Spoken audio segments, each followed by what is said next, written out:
Repairman Jack, the wildly popular star of his own adventure series, returns in his 11th novel, Bloodline. New York Times best-selling author F. Paul Wilson is here to discuss the latest escapade of everyone's favorite paranormal fix-it guy. Welcome, Paul. Nice to be here. Could you introduce the character of Repairman Jack to those readers who haven't met him yet? Well, let's see. Jack, I call him an urban mercenary. He hires out to fix problems that the regular society, regular officialdom can't fix. Say blackmail. You can't go to the cops and say, well, you know, I committed this crime, I'm being blackmailed for it. So you go to someone who's outside the system, like Jack. When I was developing him, I took all the cliches of the loner hero and turned them on their head. How has your hero changed following the dramatic events of the last novel? The body count was very high at the end of Harbingers.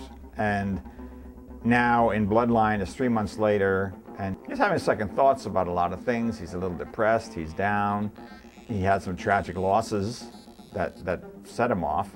And that's when Gia, the woman in his life, you know, maybe just to get him out of the house, you know how men can get annoying when they're just sitting around the house.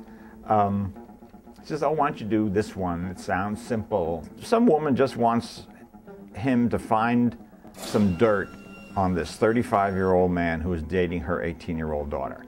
She thinks there's something going on with this guy, and she figures if Jack can find something, maybe even he's wanted on a warrant or something, just get him out of her daughter's life.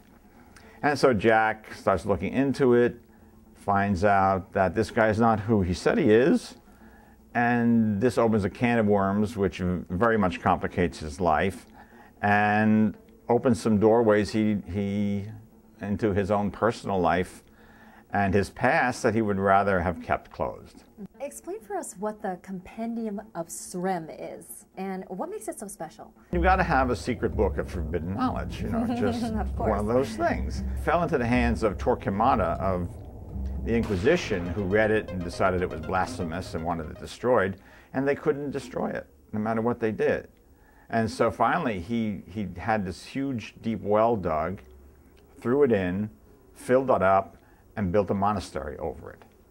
And that wasn't, even that couldn't keep it out of circulation. So through hook and crook, it has come into Jack's possession. So Paul, who is your audience?